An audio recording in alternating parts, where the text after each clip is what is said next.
Պատկերացրեք, ձեր ամբողջ տոհմածառը կառուցված է մեկ սարսափելի ստի վրա։ Հարսանիքի օրը մի երիտասարդ կին իմանում է, որ իր փեսացուն ոչ միայն իր սիրելին է, այլև իր արյունակից ազգականը։ Եվ սա հեռավոր կապ չէ, այլ այնքան խորը և ամոթալի մի գաղտնիք, որ նրանց ընտանիքները թաղել են այն տասնամյակներ շարունակ։ Մի ճշմարտություն, որը նրանց ամուսնությունն անհնարին է դարձնում, իսկ սերը արգելված։ Այս պատմությունը ցույց կտա, թե ինչպես մեկ հին, մոռացված լուսանկարը փլուզեց ստի մի ամբողջ կայսրություն, որը կառուցվել էր ընտանիքի պատիվը պաշտպանելու համար։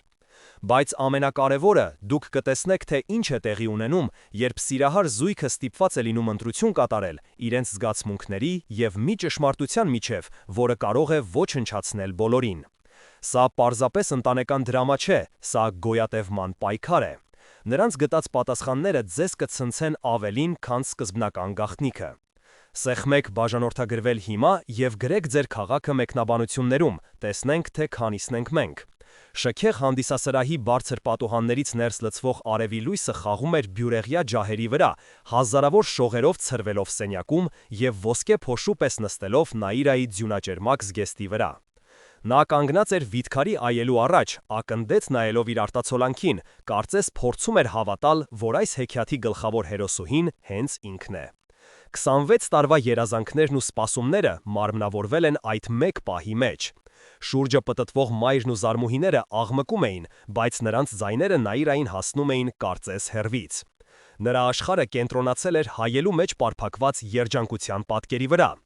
Մայրը, Անահիտը, չկարողացավ զսպել արցունքները, թաշկինակով զգուշորեն սրբելով աչքերի անկյունները։ Աստված իմ Նաիրա ջան, հրեշտակի ես նման, չեմ հավատում, որ իմ փոքրիկ աղջիկն այսօր հարս է գնում, շշնջաց նա, գրկելով դստերը։ Նաիրան ծիծաղեց, փորձելով թեթևացնել պահի հուզական լարվածությունը։ Մամ, մի լացի, դիմահարդարումս կփչանա, տեսնես Արմանը կհավանի, այնքան եմ անհանգստանում, ասաց նա, թեև սրտի խորքում գիտեր, որ Արմանի համար ինքն աշխարհի ամենագեղեցիկն է։ Ամեն ինչ կատարյալ է, պետք է կատարյալ լինի, կրկնում էր նա ինքն իրեն որպես աղոթք։ Հենց այդ պահին հեռախոսի զանգը խախտեց սենյակի հանդիսավորությունը։ Արմանն էր։ Նաիրայի սիրտը բաբախեց։ Ալո, Արման, չի կարելի, հարսին միջև պսակը տեսնելը վատ նշան է, փսփսաց նա ժպիտը դեմքին։ Հեռախոսի մյուս կողմից լսվեց Արմանի հանգիստ թավշե ձայնը։ Գիտեմ, ուղղակի ուզում էի ձայնդ լսել։ Ամեն ինչ նորմալ է, դու երջանիկ ես։ Այդ հարցը կարծես օդը լցրեց Նաիրայի թոքերը։ Ես աշխարհի ամենաերջանիկ մարդն եմ, սպասում եմ քեզ։ Տանը տիրում էր տոնական քաոս։ Օդում խառնվել էին թարմ թխված գաթայի, սուրճի և բակից եկող խորովածի գայթակղիչ բույրերը։ Զուռնա-դհոլի կանչող ձայները թափանցում էին բաց պատուհաններից, ստիպելով անգամ ամենալուրջ հյուրերին ոտքով ռիթմ տալ։ Սվետլանա տատիկը, 75-քամյա, բայց դեռևս կեցվածքը չկորցրած մի կին, շրջում էր սենյակներում կարգադրություններ անելով։ Նա ժպտում էր բոլորին, բարի խոսքեր ասում, սակայն նրա աչքերի խորքում թաքնված էր մի անբացատրելի տագնապ, որը նկատելի էր միայն նրանց համար, ովքեր շատ լավ էին ճանաչում նրան։ Աղջիկ ջան, սուրճը տար հյուրերին, թող չսառի, այսօր մեր տան պատիվն է խաղի մեջ, ասաց նա հարսներից մեկին, և այդ պատիվ բարի վրա նրա ձայնը մի պահ դողաց։ Հանկարծ դուռը բացվեց և ներս մտավ մի կոխ, փոքրամարմին պարավ, հագին իր լավագույն, բայց վաղուց նորաձևությունից դուրս եկած զգեստը։ Ձեռքին նա սեղմել էր հին, մաշված կաշվով պատված մի տուփ։ Դա Մարոն էր, Սվետլանայի հեռավոր մորաքույրը, որին տասնյակ տարիներ չէին տեսել։ Սենյակում մի պահ լռություն տիրեց, բոլորի հայացքներն ուղղվեցին դեպի անսպասելի հյուրը։ Սվետլանայի դեմքը քարացավ, ժպիտը սառեց շուրթերին։ Մարո, դու եկար, չէի սպասում, հազիվ լսելի շշնջաց նա։ Մարոն սակայն չուներ նրա նրբանկատությունը։ Բա ոնց չգայի Սվետլան, իմ աղբոր Թորնիկի հարսանիքն ա, էսպիսի օրը մարդ տանը չի մնա, բարձրաձայն հայտարարեց նա, իր գյուղական անմիջական բարբառով։ Աղբոր Թորնիկ արտահայտությունը տարօրինակ կերպով կտրեց սենյակի օդը։ Սվետլանան շփոթված շուրջը նայեց, փորձելով արագ փոխել թեման։ Հոգնած կլինես ճանապարհից, արի նստիր։ Ճիշտ այդ պահին սենյակ մտավ Արմանը, փեսայի շքեղ կոստյումով, վարդը կրծքին։ Նրա հայտնվելով սենյակը կարծես լույսով լցվեց։ Նա ժպտալով մոտեցավ Սվետլանային, մեծ հարգանքով համբուրելու նրա ձեռքը։ Մարոն սակայն սևեռուն նայում էր նրան, կարծես ուրվական տեսած լիներ։ Նրա աչքերը լայնացան, և նա մատը պարզեց դեպի երիտասարդը։ Վայ, էս տղեն, ոնց որ մեռածին հանես գերեզմանից, աչքերը, ճիշտ պապուտ աչքերն են, Վահանի աչքերը։ Սվետլանայի դեմքից գույնը լրիվ գնաց։ Նա կտրուկ շարժումով բռնեց Մարոյի թևից, փորձելով նրան լռեցնել, բայց արդեն ուշ էր։ Սենյակում տիրեց խուլ լռություն։ Երաժշտությունը կարծես կանգ առավ, զրույցները մարեցին։ Արմանը տարակուսած նայում էր մեկ ծեր կնոջը, մեկ գունատված Սվետլանային։ Հենց այդ պահին սենյակի շեմին հայտնվեց Նաիրան, իր ողջ հարսանեկան շքեղությամբ։ Նա կանգ էր առել, զգալով օդում կախված անբացատրելի լարվածությունը։ Ինչ է պատահել, տատիկ, լավ ես, հարցրեց նա անհանգիստ ձայնով։ Սվետլանան ոչինչ չպատասխանեց։ Նրա հայացքը սառել էր Արմանի վրա, իսկ ձեռքերը դողում էին։ Մոխրի տակ տասնամյակներ շարունակ թաքնված կրակը սկսել էր ծխալ, սպառնալով վայրկյանների ընթացքում վերածվել ամեն ինչ խժռող հրդեհի։ Լռության մեջ Մարոն, կարծես չնկատելով իր խոսքերի ստեղծած իրարանցումը, դանդաղ բացեց իր հին կաշվեպած տուփը։ Դողացող մատներով նա այնտեղից հանեց մի խունացած, դեղնած լուսանկար և պարզեց դեպի Սվետլանան։ Ահա, տես Սվետլան, դու ու քո աղբեր Վահանը։ Եղբայր բառը որոտի պես հնչեց սենյակի խուլ լռության մեջ, փշրելով ոչ միայն տոնական տրամադրությունը, այլև Նաիրայի ամբողջ աշխարհը։ Նրա ձեռքից լուսանկարը սահեց ու անձայն ընկավ գորգի վրա, բայց նա դա չնկատեց։ Նրա հայացքը սառել էր տեղափոխվելով Արմանի շփոթված դեմքից դեպի տատիկի քարացած դիմագծերը, ապա նորից Արմանին։ Ինչպես կարող էր այն մարդը, ում սիրում էր իր կյանքից առավել, ում հետ պատրաստվում էր կապել իր ճակատագիրը, լինել իր արյունակիցը։ Այդ միտքն այնքան այլանդակ էր, այնքան անհավանական, որ ուղեղը հրաժարվում էր ընդունել այն։ Սակայն Սվետլանայի սարսափահար լռությունը, նրա մոխրագույն դարձած դեմքը ավելի համոզիչ էին, քան ցանկացած խոստովանություն։ Հիշողությունները կայծակի արագությամբ սկսեցին վառվել Նաիրայի մտքում, կապելով անցյալի աննշան թվացող դրվագները ներկայի սարսափելի բացահայտմանը։ 2 տարի առաջ համալսարանի գրադարանի լռության մեջ, երբ նա առաջին անգամ հանդիպեց Արմանին, նրանց միջև անմիջապես մի անտեսանելի կապ ստեղծվեց։ Նրանք ժամերով խոսում էին, և զարմանալիորեն պարզվեց, որ նրանց ընտանիքները նույն քաղաքից են, նույնիսկ հեռվից ճանաչում են միմյանց։ Այն ժամանակ դա թվում էր ճակատագրի հաճելի նվեր։ Զարմանալի է, մեր տատիկը Սվետլանան միշտ ասում էր, որ ձեր ընտանիքի հետ հեռու բարեկամություն ունեն, բայց երբեք մանրամասներ չի պատմել, միշտ մի տեսակ խուսափում էր այդ թեմայից, ասել էր Նաիրան անմեղորեն ծիծաղելով։ Արմանն էլ էր հաստատել. հա, պապս էլ, նա շատ քիչ էր խոսում իր մանկությունից, ասում էր, թե ծանր տարիներ են եղել, պետք չէ անցյալը քրքրել։ Այդ խոսքերն այժմ չարագուշակ կերպով հնչում էին նրա ականջներում։ Նրանց սերն աճել էր անցյալի ստվերների վրա, չիմանալով, որ իրենք քայլում են թունավորված հողի վրա։ Մի քանի ամիս առաջ, երբ նա հուզված պատմում էր տատիկին Արմանի ամուսնության առաջարկության մասին, Սվետլանայի ռեակցիան տարօրինակ էր եղել։ Նրա ձեռքերը, որոնք հմտորեն խմոր էին հունցում, մի պահ կանգ էին առել օդում։ Արմանը, այն Վարդանի տղա՞ն է, հարցրել էր նա, և նրա ձայնի մեջ կար մի նոտա, որը Նաիրան այն ժամանակ չէր կարողացել բացատրել։ Իհարկե ուրախացել եմ, բալես, ուղղակի անսպասելի է, աշխարհը ինչքան փոքր է, արագ ուղղվել էր Սվետլանան, շարունակելով իր գործը, բայց նրա աչքերում մի ակնթարթով սառույց էր հայտնվել։ Նաիրան այն ժամանակ չէր նկատել դա, կուրացած լինելով իր երջանկությունից։ Հիմա նա հասկանում էր, տատիկը գիտեր, նա ամբողջ ընթացքում գիտեր և լռում էր։ Նա հիշեց իր մոր խոսքերը, որոնք հնչել էին տարիներ առաջ։ Այդ պատմությունը պետք է մեռնի մեզ հետ, մեր ընտանիքի անունը մաքուր պիտի մնա։ Սվետլանան որոշել էր զոհաբերել իր թոռնուհու երջանկությունը հանուն այդ մաքուր անվանին։ Նա կարծել էր, թե տասնամյակները կարող են թաղել ճշմարտությունը, բայց ճշմարտությունը, ինչպես պարզվեց, թաղել հնարավոր չէ, այն միշտ ճանապարհ է գտնում դեպի լույս։ Նույնիսկ եթե դրա համար պետք է այրի ամեն ինչ իր ճանապարհին։ Արմանի ծնողները, Վարդանն ու Կարինեն, որոնք մոտեցել էին տեսնելու, թե ինչ աղմուկ է, քարացած նայում էին Սվետլանային։ Նրանց դեմքերին արտահայտված էր անհավատության և զզվանքի խառնուրդ։ Իսկ Մարոն, անցյալի այդ անխնա ուրվականը, շարունակում էր իր պատմությունը, չգիտակցելով իր բերած ավերածությունների չափը։ Ձեր հայրը, իմ հորեղբայրը, 2 ընտանիք էր պահում։ Ամբողջ գյուղը գիտեր, բայց ամոթից լուռ էին։ Վահանը նրա առաջին, չգրանցված կնոջից էր, իսկ դու, Սվետլան, երկրորդից, օրինականից։ Բայց արյունը ջուր չի դառնա, նույն հոր զավակներն էիք։ Յուրաքանչյուր բառը մեխի պես խրվում էր Նաիրայի սրտի մեջ։ Սենյակում օդը սպառվել էր, ճնշումն այնքան մեծ էր, որ թվում էր պատերը շուտով կփլվեն։ Եվ դրանք փլվեցին, բայց ոչ թե տան պատերը, այլ Սվետլանայի դիմադրության վերջին պատնեշը։ Չդիմանալով բոլորի մեղադրական հայացքներին և իր սեփական խղճի խայթին, նա գունատվեց, աչքերը փակվեցին և նա անձայն փլվեց հատակին։ Շուրջը խուճապ սկսվեց, մարդիկ վազվզում էին, գոռում, ջուր բերում, բայց Նաիրան տեղից չէր շարժվում։ Նա կանգնած էր հարսի զգեստով, իր երազանքների փլատակների մեջ, և նրա մտքում անվերջ պտտվում էր մեկ, միակ, սարսափելի բառը՝ եղբայր։ Հարսանիքը չեղարկվեց։ Այդ երկու բառը սառը դանակի պես կտրեցին օդը, վերջ դնելով տոնին, որն այդպես էլ չսկսվեց։ Ժամերի ընթացքում շքեղ զարդարված տունը դատարկվեց, թողնելով միայն լռություն, կիսատ կերված ուտեստների տխուր տեսարան և ամոթի խիտ, շոշափելի զգացողություն։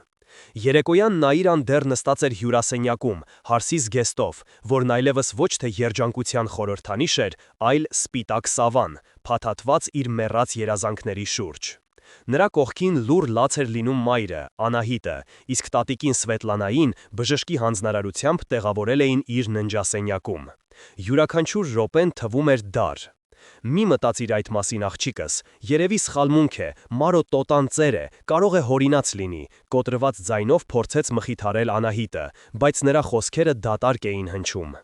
Նաիրան դանդաղ շրջեց գլուխը, նրա աչքերը չոր էին ու սառը։ Իսկ տատիկի ուշագնացությունը։ Դա էլ էր հորինված։ Մամ, դու ինչ-որ բան գիտեիր, հարցրեց նա, և այդ հարցի մեջ կար ոչ այնքան հետաքրքրասիրություն, որքան մեղադրանք։ Անահիտը սարսափահար հետ քաշվեց։ Ոչ, երդվում եմ, ես ոչինչ չգիտեի, մայրս երբեք ոչինչ չի պատմել իր ընտանիքի մասին, միշտ ասում էր, թե որբ է մեծացել։ Այդ պահին Նաիրան վերջնականապես հասկացավ, որ իրենք ապրել են ստիմի հսկայական սարդոստայնի մեջ, և ինքը, Նաիրան, եղել է այն ճանճը, որն անզգուշաբար խճճվել է դրա մեջ։ Նա վեր կացավ։ Զգեստի ծանրությունը կարծես քարշ էր տալիս նրան դեպի գետին, բայց նա դիմադրեց։ Նա պետք է խոսեր Արմանի հետ։ Չնայած ամեն ինչին, նրա սրտում դեռ թրթրում էր հույսի մի թույլ կայծ, որ իրենց սերը կարող է ավելի ուժեղ լինել, քան անցյալի մեղքերը։ Նա դանդաղ հանեց հարսի զգեստը, յուրաքանչյուր շարժումով հրաժեշտ տալով իր նախկին կյանքին։ Գիշերային այգին, որտեղ նրանք հանդիպեցին, նրանց սիրո լուռ վկան էր, բայց այսօր այնտեղ տիրում էր սառնություն։ Նրանք նստած էին իրենց սիրելի նստարանին, բայց իրարից այնքան հեռու, որ նրանց միջև կարծես անտեսանելի պատ լիներ։ Արմանի դեմքը հոգնած էր ու տանջված։ Ծնողներս, նրանք խելագարվել են, հայրս ասում է, որ ձեր ընտանիքը մեզ խաբել է, որ սա մեծագույն անպատվություն է, սկսեց նա, հայացքը հարած գետնին։ Նաիրայի սիրտը սեղմվեց։ Բայց մենք ինչ մեղավոր ենք, Արման, սա տեղի է ունեցել գրեթե 100 տարի առաջ, մենք դեռ սիրում ենք իրար, չէ, հարցրեց նա, ձայնի մեջ հուսահատություն։ Արմանը վերջապես նայեց նրան, և նրա աչքերում Նաիրան տեսավ ոչ միայն սեր, այլև տառապանք ու շփոթություն։ Իհարկե սիրում եմ, Նաիր, բայց սա ամեն ինչ փոխում է։ Եթե դա ճիշտ է, ուրեմն մեր տատիկն ու պապիկը եղբայր ու քույր են եղել։ Դա նշանակում է, որ մեր ծնողները զարմիկներ են, իսկ մենք… Նա չկարողացավ ավարտել նախադեսությունը։ Այդ չասված բառերը սարսափելի ուրվականի պես կախվեցին նրանց միջև։ Նրանց հասարակության մեջ նման կապը համարվում էր արյունապղծությանը հավասար մի բան։ Միգուցե դա սուտ է, պետք է պարզենք, պետք է խոսենք տատիկիս հետ, նա պարտավոր է ճշմարտությունը պատմել, ասաց Նաիրան, կառչելով վերջին հույսից։ Արմանը տխուր ժպտաց։ Իսկ եթե դա ճշմարտությունն է, այդ դեպքում ինչ ենք անելու, Նաիրա։ Այդ հարցին պատասխան չկար։ Հաջորդ առավոտ Նաիրան մտավ տատիկի ննջասենյակ։ Սվետլանան նստած էր անկողմում, հայացքը հառած պատուհանից այն կողմ։ Նա կարծես մեկ գիշերվա մեջ 10 տարով ծերացել էր։ Տատիկ, պետք է խոսենք, սկսեց Նաիրան, փորձելով ձայնը հանգիստ պահել։ Խոսելու բան չկա, Մարոն խելքը թռցրել է, առանց շրջվելու պատասխանեց Սվետլանան։ Այդ պահին Նաիրայի համբերության բաժակը լցվեց։ Մի ստիր ինձ, ես քո թոռնուհին եմ, ես իրավունք ունեմ իմանալու ճշմարտությունը։ Ո՞ր էր Վահանը քեզ համար, գրեթե գոռաց նա։ Սվետլանան դանդաղ շրջվեց, նրա աչքերում ոչ թե զղջում էր, այլ տասնամյակների հոգնածություն և ցավ։ Հանուն ընտանիքի պատվի, հանուն քեզ, ես ուզում էի, որ դու ունենայիր այն մաքուր անունը, որը ես երբեք չեմ ունեցել։ Մեր հոր սխալը մեր ամբողջ կյանքի վրա ստվեր էր գցել, ես չէի ուզում, որ այդ ստվերը հասնի քեզ։ Նաիրն դառնորեն ծիծաղեց։ Ստվերը, դու փոթորիկ բերեցիր իմ կյանք, քո սուտը ավելի վատն է, քան ցանկացած ճշմարտություն։ Նա դուրս վազեց սենյակից, հասկանալով, որ այս պատը քանդելն անհնար է։ Նա հասկացավ, որ խնդիրը շատ ավելի խորն է, քան ինքը պատկերացնում էր, և սովորական ճանապարհներով այն լուծել չի ստացվի։ Հենց այդ պահին զանգեց նրա հեռախոսը, Արմանն էր, նրա ձայնը լարված էր ու անհանգիստ։ Նաիրա, հայրս եկել է ձեր տուն, նա ուզում է խոսել քո ծնողների հետ, և նա մենակ չէ, իր հետ փաստաբան է բերել։ Փաստաբան բառը լսելուն պես Նաիրայի սիրտը սառը ձեռքով սեղմեցին։ Սա այլևս ընտանեկան թյուրիմացություն չէր, սա վերածվում էր պատերազմի։ Նա աստիճաններով ցած իջավ զգալով, թե ինչպես է յուրաքանչյուր աստիճանից իր մարմնից ուժը պակասում։ Հյուրասենյակի մթնոլորտը սառցե դամբարանի էր նման։ Մի կողմում նստած էին իր ծնողները Անահիտը և Տիգրանը, երկուսի դեմքին էլ շփոթության և վիրավորված հպարտության խառնուրդ։ Նրանց դիմաց կարծես դատավորներ լինեին, նստած էին Արմանի հայրը, Վարդանը և մի խիստ անզգացմունք դեմքով տղամարդ ակնհայտորեն փաստաբանը։ Արմանը կանգնած էր հոր կողքին, գլխիկոր, կարծես ամաչում էր իր իսկ ներկայությունից։ Նաիրան կանգ առավ սենյակի անկյունում, զգալով իրեն օտար իր սեփական տանը։ Վարդանի ձայնը սառն էր ու մետաղական, զուրկ որևէ զգացմունքից։ Ես այստեղ եմ, որպեսզի վերջնականապես պարզաբանենք այս անպատվաբեր իրավիճակը։ Պարզվում է, ձեր ընտանիքը տասնամյակներ շարունակ թաքցրել է մի փաստ, որը մեր երեխաների ամուսնությունը դարձնում է ոչ միայն անբարոյական, այլև հնարավոր է անօրինական։ Նաիրայի հայրը, Տիգրանը, որը մինչ այդ լուռ էր, պորտկաց։ Վարդան, զգույշ խոսիր, մենք էլ ձեզ նման շոկի մեջ ենք, մենք ոչնչից տեղյակ չենք եղել։ Փաստաբանը միջամտեց, նրա ձայնը նույնքան անկիրք էր, որքան իր հայացքը։ Խնդիրը տեղյակ լինելը չէ, խնդիրը այն է, որ այս ամուսնությունը չի կարող կայանալ։ Մենք պահանջում ենք, որ դուք հրապարակայինորեն հայտարարեք նշանադրության խզման մասին և ամբողջ պատասխանատվությունը վերցնեք ձեզ վրա մեր ընտանիքի բարի անունը չվարկաբեկելու համար։ Այդ պահին Նաիրան այլևս չդիմացավ։ Բարի անունը, իսկ իմ կյանքը, իմ զգացմունքները, դրանք նշանակություն չունեն, սա գործարք չէ, սա մեր կյանքն է։ Վարդանը նրա վրա նետեց արհամարհական հայացք, որը Նաիրային ստիպեց իրեն փոքր ու անպաշտպան զգալ։ Աղջիկ ջան, դու դեռ չես հասկանում իրավիճակի լրջությունը։ Այս լուրը եթե տարածվի, մեր ընտանիքը խայտառակ կլինի։ Մարդիկ կասեն, որ մենք թույլ ենք տվել, որ մեր տղան ամուսնանա իր ազգականի հետ։ Արմանը փորձեց միջամտել, բայց հոր կտրուկ հայացքը ստիպեց նրան լռել։ Այդ լռությունը Նաիրայի համար ավելի ցավոտ էր, քան ցանկացած խոսք։ Նա հասկացավ, որ Արմանը թաքարդի մեջ է, իր սիրո և ընտանեկան պարտքի միջև, և այդ պայքարում ինքը կարող է պարտվել։ Հաջորդ օրը Նաիրան դուրս եկավ փողոց և զգաց, թե ինչպես է փոխվել աշխարհը, կամ գուցե աշխարհը նույնն էր, ինքն էր փոխվել։ Նա զգում էր հարևանների հետաքրքրասեր, երբեմն նույնիսկ դատապարտող հայացքներ իր վրա։ Չեղարկրած հարսանիքի մասին լուրերը կայծակի արագությամբ էին տարածվել, և յուրաքանչյուրն իրեն իրավունք էր վերապահում դատելու և քննարկելու։ Նա մտավ իր սիրելի սրճարանը, որտեղ հաճախ էր հավաքվում ընկերուհիների հետ։ Նրանք այնտեղ էին, նստած իրենց սովորական սեղանի շուրջ։ Երբ Նաիրան մոտեցավ, նրանց աշխույժ զրույցը կտրուկ ընդհատվեց։ Նաիր, վայ, ո՞նց ես, լսեցինք ինչ է եղել։ Շատ ցավում ենք, ասաց Լիլիթը, ակնհայտ անհարմարություն զգալով։ Նաիրան դառնորեն ժպտաց։ Ցավում եք, բայց բամբասում եք, չէ՞։ Մյուս ընկերուհին Անին փորձեց մեղմել իրավիճակը։ Դե դու էլ հասկացի, շատ տարօրինակ պատմություն է, ճիշտ է, որ դուք իրականում։ Նաիրան չթողեց, որ նա ավարտի։ Ինչ, իրականում ինչ։ Ես եկել էի ընկերներիս մոտ, բայց տեսնում եմ, որ այստեղ միայն հետաքրքրասերներ են։ Նաիրան շրջվեց և դուրս եկավ, իր հետևից թողնելով լարված լռություն։ Նա հասկացավ, որ կորցրել է ոչ միայն իր ապագան, այլև իր անցյալը, իր ընկերներին, իր սոցիալական շրջապատը։ Նա մեկուսացված էր, միայնակ իր ցավի մեջ։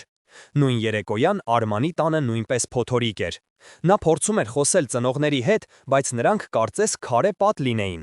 Հայր, մայր, խնդրում եմ հասկացեք, Նաիրան էլ մեղավոր չէ, մենք պետք է միասին լուծում գտնենք, ոչ թե թշնամանանք, աղերսում էր նա։ Նրա մայրը Կարինեն սկսեց լաց լինել։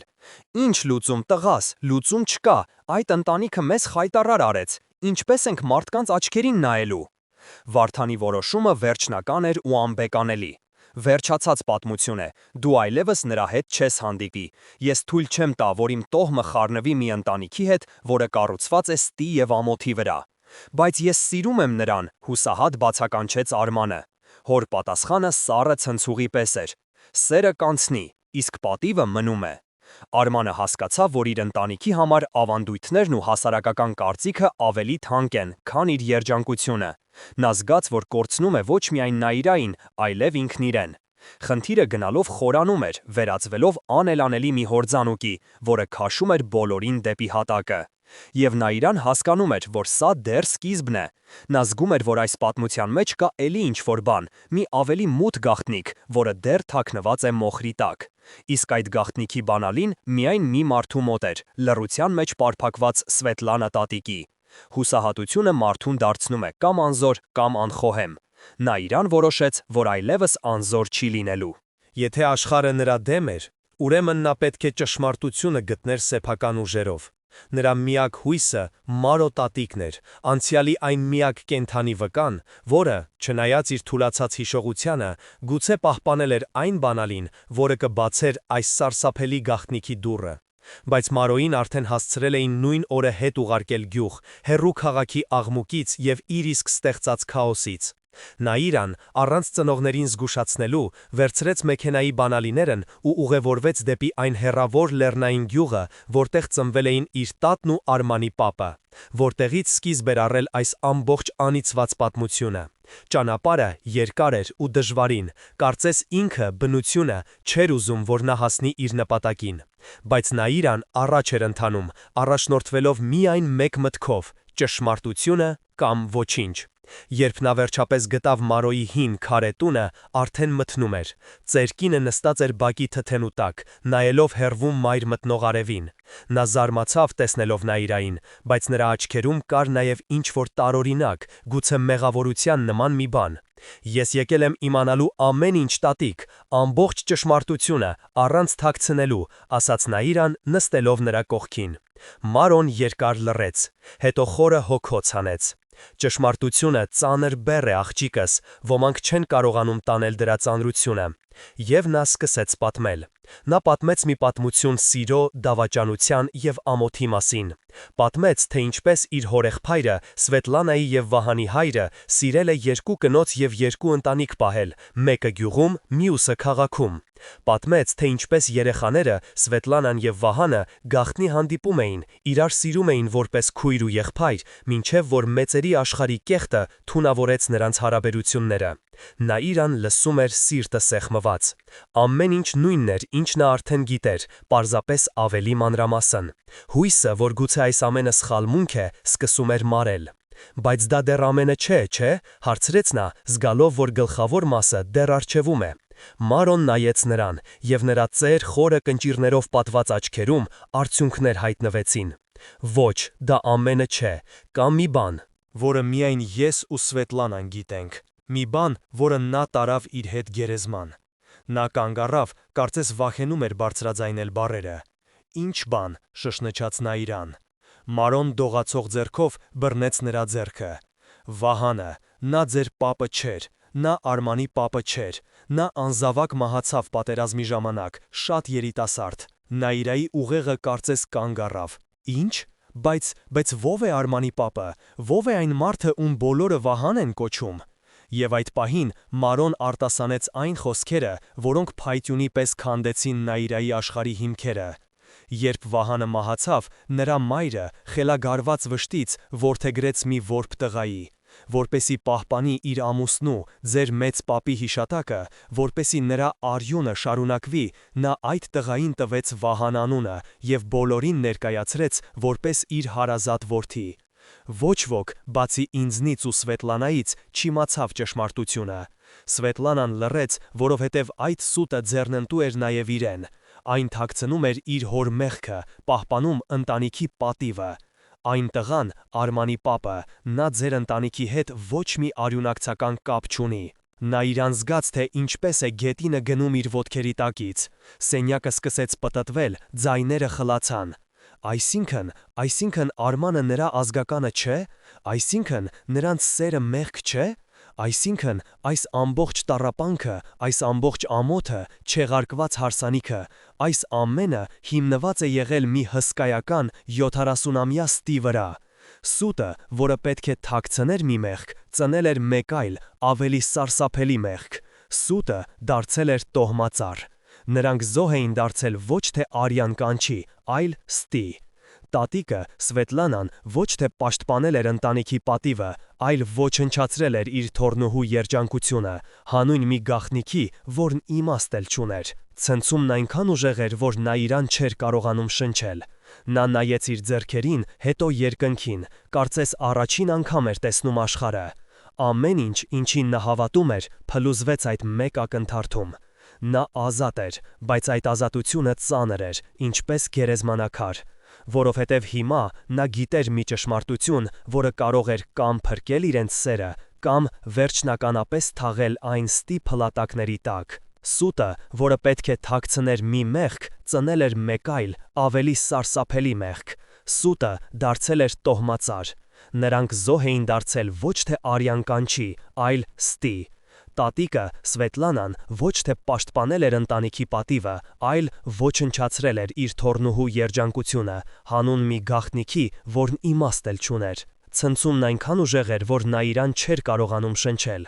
Նա նայեց իր ձեռքերին, հետո երկնքին, կարծես առաջին անգամ էր տեսնում աշխարհը։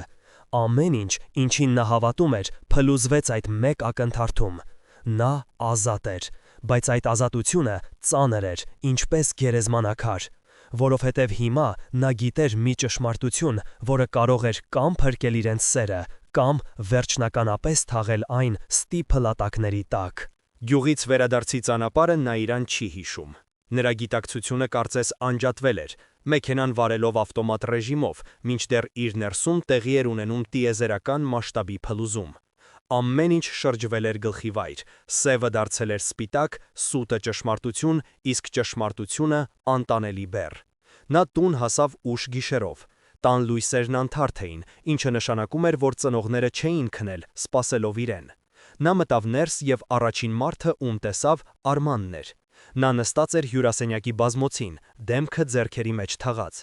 Տեսնելով Նաիրային, նա ոտքի թռավ։ Նրա աչքերում կար հույսի և տառապանքի խառնուրդ։ Նաիր, որտեղ էիր, ես չեմ կարող առանց քեզ, ինձ համար միևնույնն է, թե ինչ կասեն մարդիկ, ինչ կանի հայրս, ես սիրում եմ քեզ, և դա միակ բանն է, որ կարևոր է, ասաց նա, մոտենալով և փորձելով գրկել Նաիրային։ Բայց Նաիրան մի քայլ հետ գնաց։ Նրա շարժումը կտրուկ էր ու սառը։ Նա նայեց Արմանին, և նրա հայացքում այլևս չկար այն սիրահարված աղջկա հայացքը, այնտեղ դատարկություն էր։ Մենք ազգականներ չենք, Արման, ասաց նա հանգիստ, բայց պողպատե ձայնով։ Սենյակում կանգնած ծնողները և Արմանը քարացան։ Ինչ ես ասում, աղջիկս, գլուխդ տեղը չէ, շշնջաց Անահիտը։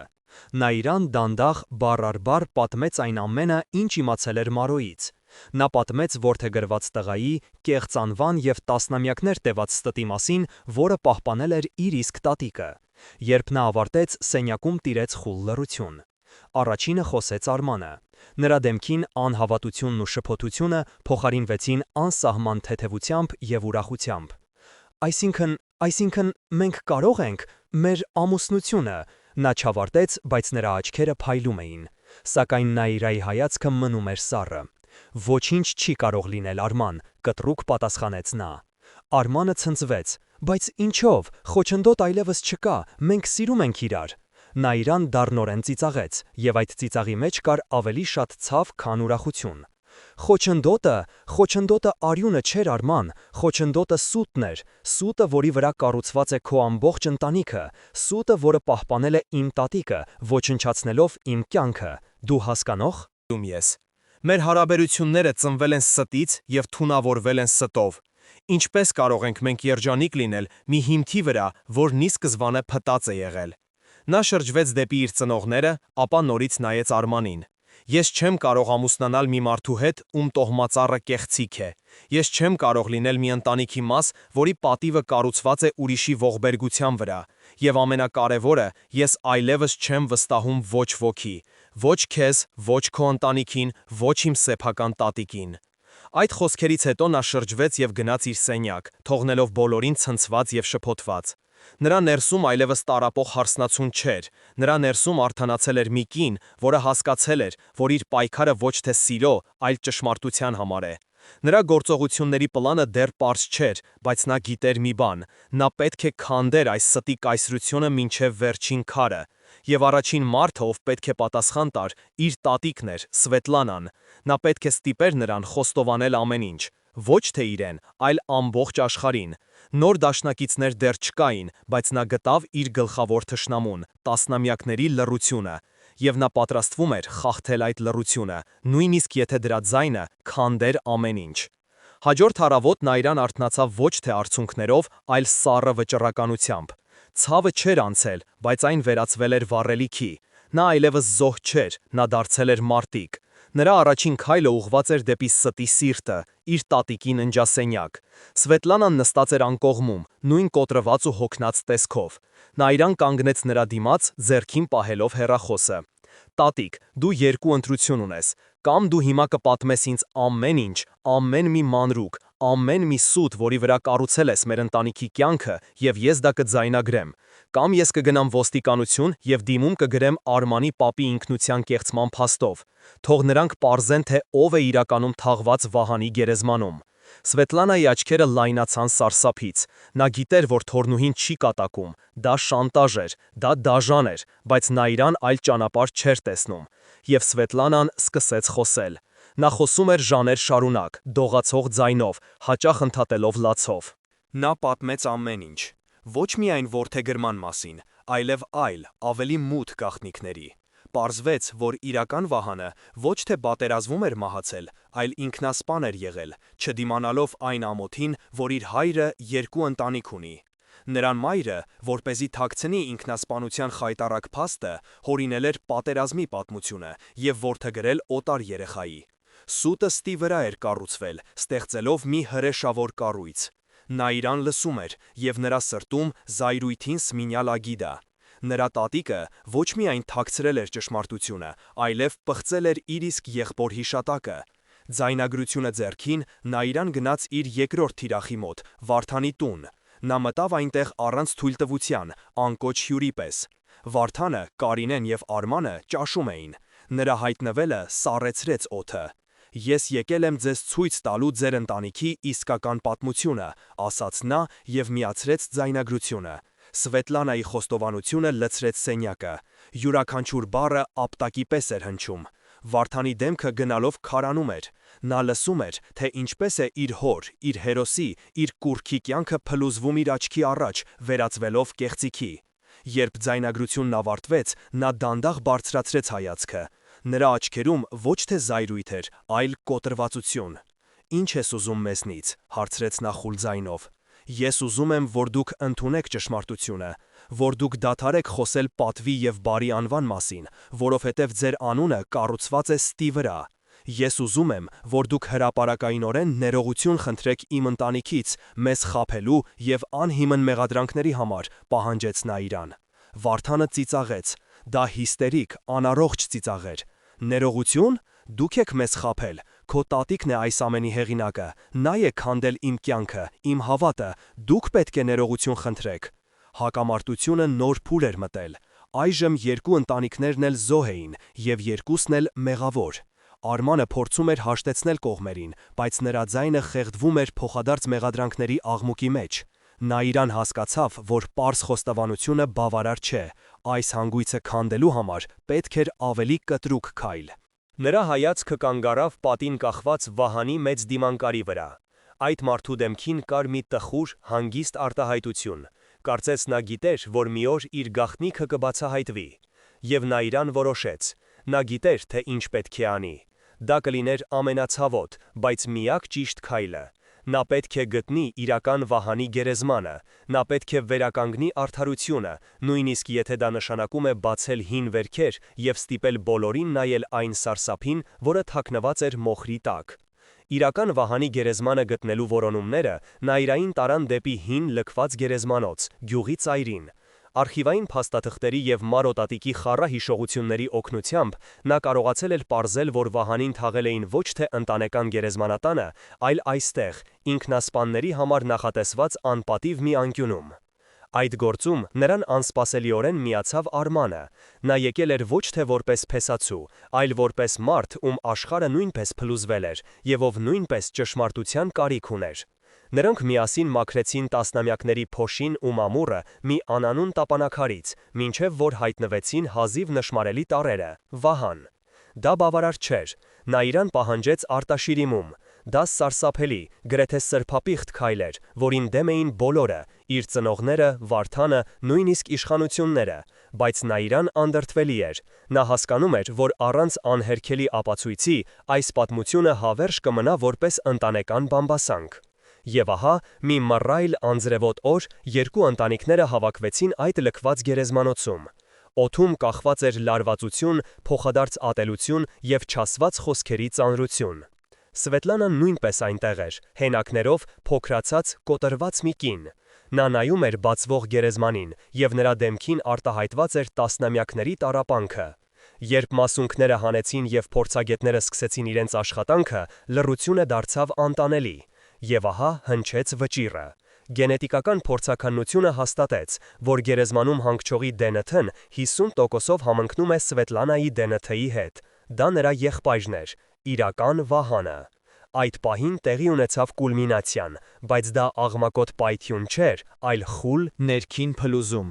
Վարդանը նայեց իր ձեռքերին, կարծես առաջին անգամ էր տեսնում դրանք։ Ամբողջ կյանքում նա հպարտացել էր իր ազնվական արյունով, իր պապենական ուժով, բայց պարզվեց, որ այդ ամենը սուտ էր։ Նա անծանոթ, որբ տղայի թոռ էր։ Նրա ինքնության հիմքը փոշիացավ։ Սվետլանան, չդիմանալով ճնշմանը, ընկավ ծնկների վրա, եղբոր գերեզմանի թաց հողին, եւ առաջին անգամ 70 տարվա մեջ նա սկսեց ոչ թե լուռ լաչ լինել, այլ գոռալ։ Նա գոռում էր, թափելով իր ամբողջ ցավը, մեղքի զգացումը, կորցրած կյանքի դառնությունը։ Նրա ճիչի մեջ կար ամեն ինչ՝ եւ զղջում, եւ ինքնաարդարացում։ Այդ պահին բոլորը հասկացան, որ այս պատմության մեջ հաղթողներ չկան, բոլորը պարտվել էին։ Բախումը լուծվեց ոչ թե ներողությամբ կամ հաշտությամբ, այլ ընդհանուր ցավի գիտակցմամբ։ Նրանք բոլորը միևնույն ստի զոհերն էին, որը սերնդեսերունդ փոխանցվել էր, թունավորելով նրանց կյանքը։ Նա իրան մոտեցավ տատիկին եւ, ի զարմանած բոլորի, ոչ թե մեղադրեց, այլ գրկեց նրան։ Դա ներման գրքախառնություն չէր, դա ընդունման գրքախառնություն էր։ Նա ընդունեց իր ընտանիքի անցյալը, իր ողջ կաբահաթով եւ ցավով։ Նա ընտրեց ոչ թե վրեժը, այլ ապաքինումը։ Մի քանի ամիս անց կյանքը շարունակվում էր, բայց այն այլևս երբեք նույնը չէր լինի։ Երկու ընտանիքները չդարձան մտերիմ, նրանց միջև ընկած անդունդը չափազանց խորն էր, բայց նրանք սովորեցին ապրել միմյանց կողքի, առանց ատելության։ Վարդանը վաճառեց իր բիզնեսը եւ մեկուսացավ, փորձելով գտնել իր նոր ինքնությունը։ Սվետլանան իր կյանքի մնացած մասն անցկացրեց, փորձելով քավել իր մեղքը, օգնելով որբ երեխաներին։ Իսկ Նաիրան ու Արմանը, նրանց սերը չմահացավ, բայց այն փոխվեց։ Փոթորիկը, որով նրանք անցան, քանդեց նրանց միջև եղած պատրանքները եւ թողեց միայն մերկ, անկեղծ կապվածություն։ Նրանք որոշեցին սկսել ամեն ինչ նորից, բայց ոչ թե որպես հարսուփեսա, այլ որպես երկու մարդ, ովքեր միասին անցել են դժոխքի միջով եւ գտել են ճանապարհը դեպի լույս։ Նրանց հարսանիքը այդպես էլ չկայացավ, բայց նրանք կառուցեցին մի բան ավելի ամուր՝ հարաբերություններ, հիմնված ոչ թե ստի, այլ դառը, բայց ազատագրող ճշմարտության վրա։ Այս պատմությունը մեզ սովորեցնում է, որ անցյալի ամոթը թաքցնելու փորձերը միայն նոր, ավելի բարդ եւ ցավոտ խնդիրներ են ստեղծում ապագա սերունդների համար։ Ճշմարտությունը, որքան էլ անհարմար լինի, առողջ հարաբերությունների եւ ընտանիքի միակ հիմքն է։ Իսկ դուք ինչ եք կարծում, կարելի է արդյոք ներել նման սուտը։ Գրեք ձեր կարծիքը մեկնաբանություններում եւ եկեք քննարկենք, թե որքան հեռու կարող է գնալ սուտը, որը դարձել է տոհմածառ։